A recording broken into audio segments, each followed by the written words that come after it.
নমস্কাৰ স্বাগতম জনাইছো নিউজ আছামৰ অন্যটা ভিডিঅ'লৈ যিসকল অংগনবাড়ী কৰ্মী আশা কৰ্মী আৰু ৰান্ধনী কৰ্মী তেওঁলোকৰ বাবে আহি পৰিছে কেইবাটাও গুৰুত্বপূৰ্ণ খবৰ দুটা আপডেট আপোনালোকৰ মাজলৈ লৈ আহিছো যিসকল কম মজুৰিত কাম কৰি আহিছে ইয়াতে আপোনালোকে দেখিবলৈ পাইছে অসম কেবিনেটত লোৱা গুৰুত্বপূৰ্ণ সিদ্ধান্ত তাৰো আপডেট আপোনালোকক দিবলৈ চেষ্টা কৰিম ভিডিঅ'টিৰ জৰিয়তে যদিহে আপোনালোকে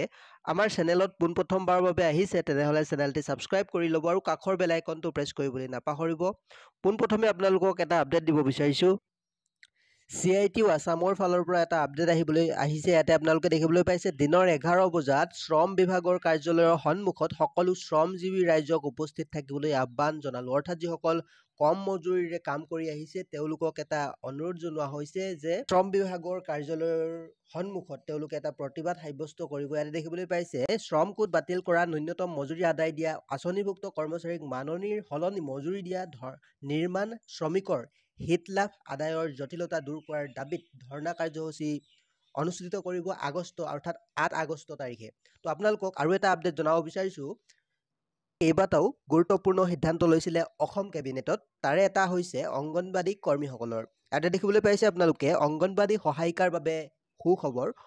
অংগনবাড়ী সহায়িকাৰ পৰা অংগনবাড়ী কৰ্মী হিচাপে পদোন্নতিৰ ক্ষেত্ৰত বয়সৰ ঊৰ্ধ্বসীমা ৪৫ বছৰৰ পৰা বৃদ্ধি কৰি ৫০ বছৰ ধাৰ্য কৰাৰ প্ৰস্তাৱ কেবিনেটে অনুমোদন জনাইছে আপোনালোকে ইয়াত দেখিবলৈ পাইছে এইখন যিখন কেবিনেটৰ বৈঠক হৈছে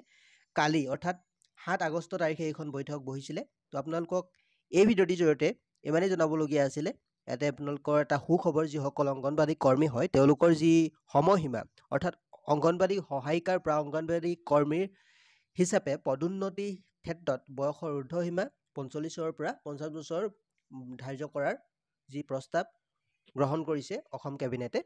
তো বহুতে এটা সুখবৰ তো